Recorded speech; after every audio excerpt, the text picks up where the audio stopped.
Hey everyone, welcome back to Yusuf Reacts.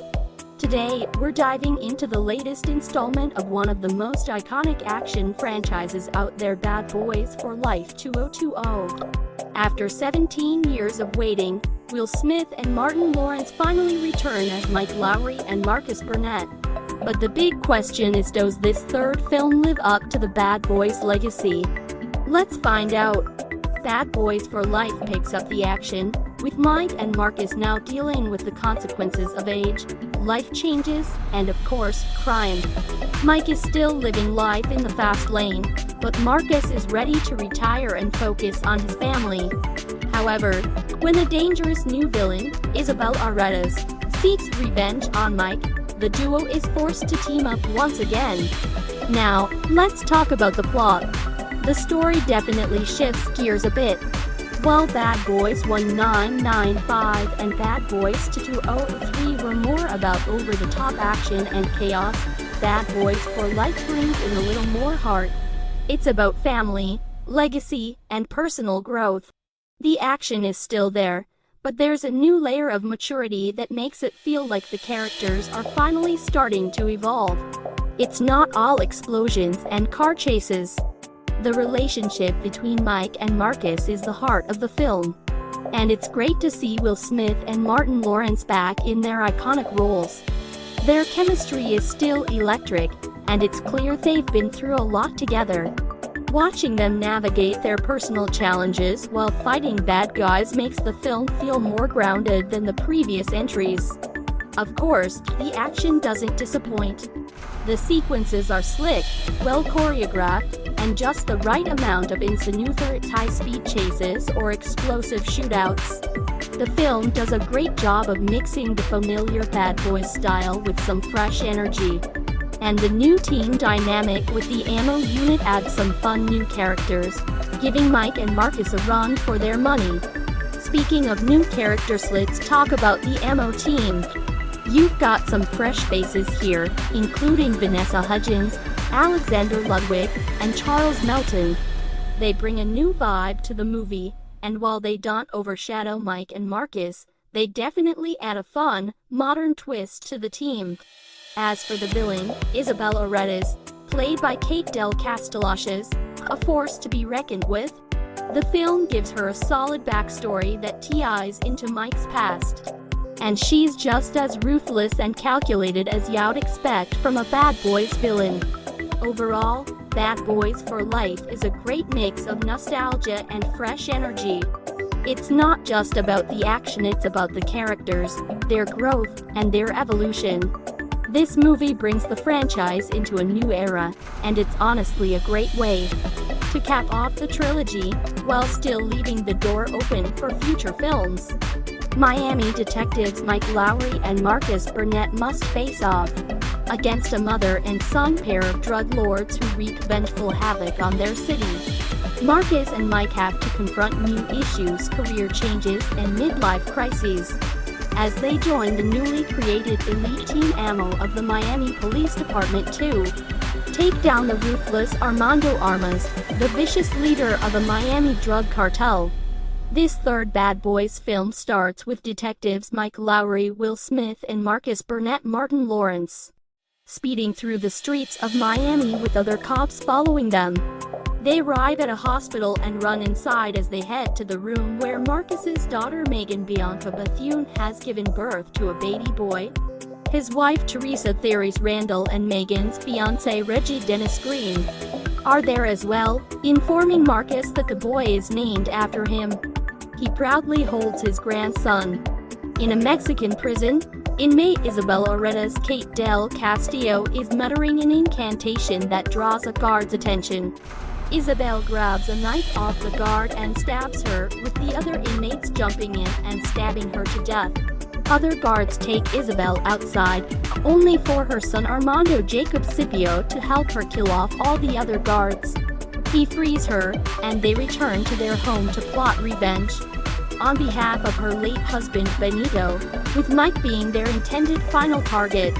Armando goes to the docks to pull out a crate filled with money with intent to work with other gangsters.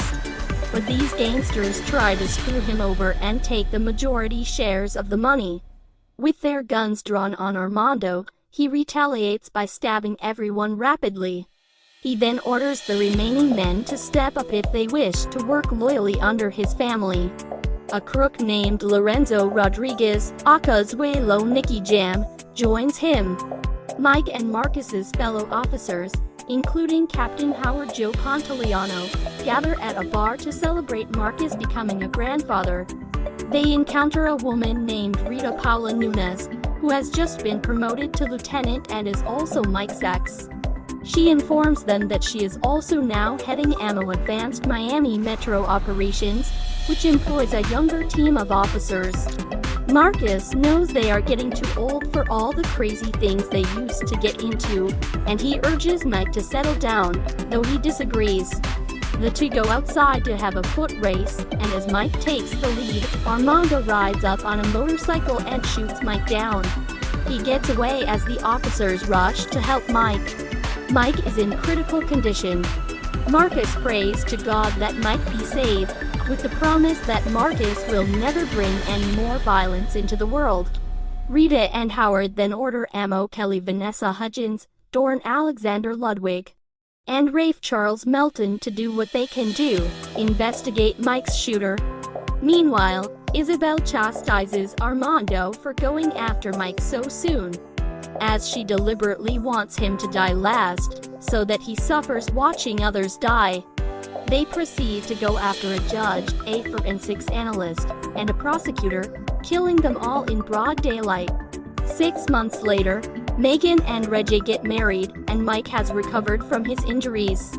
He delivers a speech at the wedding before later asking Marcus to help him catch the shooter, but Marcus refuses, fearing someone else will get hurt, and he insists that he is retired. After learning Mike is awake, Armando uploads his body cam footage of him shooting Mike. He goes to Rita for help, but is also met with the same refusal. Mike takes it upon himself to find his shooter. He visits a retired criminal named Manny the Butcher DJ Khaled, and beats his hand with a hammer until he gives up the name of a guy named Booker Grassy Rory Markham, who would have info on the owner of the motorcycle, and therefore the shooter. Mike goes to Captain Howard, who begrudgingly has him go along with Emo to find Grassy. Mike quickly butts heads with Rafe since he's a smartass, but Kelly and Dorn respect Mike's status as a detective. Mike and the team go to a warehouse where Grassy is going to make a drop. Mike quickly catches that Grassy is trying to rip the guys off and will get himself killed. A shootout begins, and Mike tries to get Grassy out of there. But after fighting off the other thugs, Grassy is blown back by an explosion and is impaled by a forklift. He dies before Mike can get any info out of him. Marcus gets a call from a snitch named Carver Remy Avenandi, who claims that Armando is following him and trying to kill him. He asks Marcus for help, who then tries to contact Mike, but he ignores Marcus since he sees him as a quitter. Eventually, Mike picks up and joins Marcus in going to find Remy. But once they get to his hotel, Remy's body hits Marcus's, actually Teresa's car. Mike runs into the hotel and fights Armando, managing to pull his mask off, but finding himself stunned when he sees Armando's face. He manages to get away. Mike later joins Howard at a game, where the two bond as Howard expresses his genuine concern and care for Mike. As they are leaving, a bullet strikes Howard in the throat. Armando and Zuelo are behind it, but since Mike knows he is in plain sight, he pulls Howard away and stays behind a car, giving Armando no clear shot. Mike tries to revive Howard, but he dies. After his funeral, Marcus officially decides to join Mike in catching the shooter. Mike and Marcus go off to find a shady broker named Picante Jenkins Happy Anderson for a lead on their shooter. They enter Jenkins' motel room, where he is coked out of his mind. Marcus tries to appeal to him on a personal level, but it only gets him punched hard. Ammo soon comes in, with Marcus having called them, and they tase Jenkins to the ground. After getting Jenkins' files, they recognize Sway Lo and plan to track him next. The team goes to a club where they find Sway Lo. After attempting to arrest him, he runs for it, and the team must fight his goons. Mike and Marcus hop on a motorcycle and sidecar, with Marcus having to break his promise to God and use a machine gun to fight off the incoming thugs. They ride into the streets to pursue Sway Lo, who then attempts to board a chopper ladder. Mike runs off and latches onto the ladder as well. Armando shoots Sway Lo off to get a better shot at Mike. He tells him hasta el fuego before Mike lets go and falls into the water.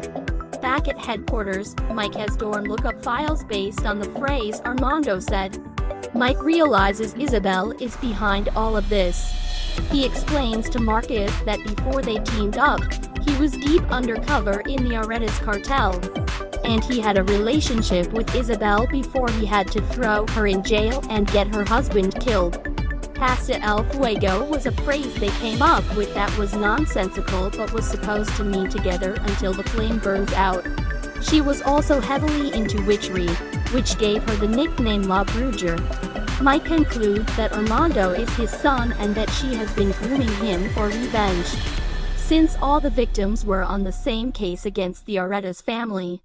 After realizing he knows the truth, Isabel contacts Mike and arranges for him to meet her in Mexico City to end things. The team heads to Mexico for the final showdown, with Isabel ordering Mike to meet them in an old palace. They engage in a firefight against Isabel's mercenaries, with the ammo officers proving their skills with guns, as well as physically, in Dorn's case. Marcus then shoots down a sniper chopper, causing it to come crashing down to the building and starting a fire.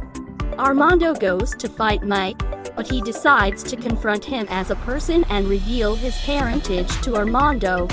He asks Isabel if it's true, and she admits that it is. She tries to shoot Mike, but Armando steps in the way and takes the bullet in the shoulder. Rita then shoots Isabel off the ledge to her death, sending her plummeting into the flaming wreckage. Marcus almost falls over too, but Armando helps Mike pull him up and get them out of there. Later on, the team is getting along better and they celebrate as Rita has been promoted to become the new captain.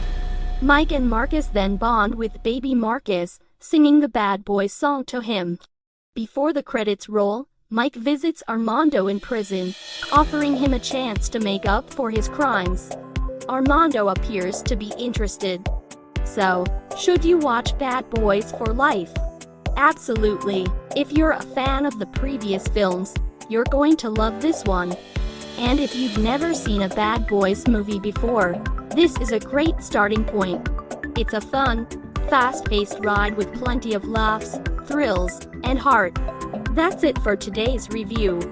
Let me know in the comments what did you think of Bad Boys for Life. Are you ready for more? If you enjoyed the video, don't forget to like, subscribe, and hit that bell.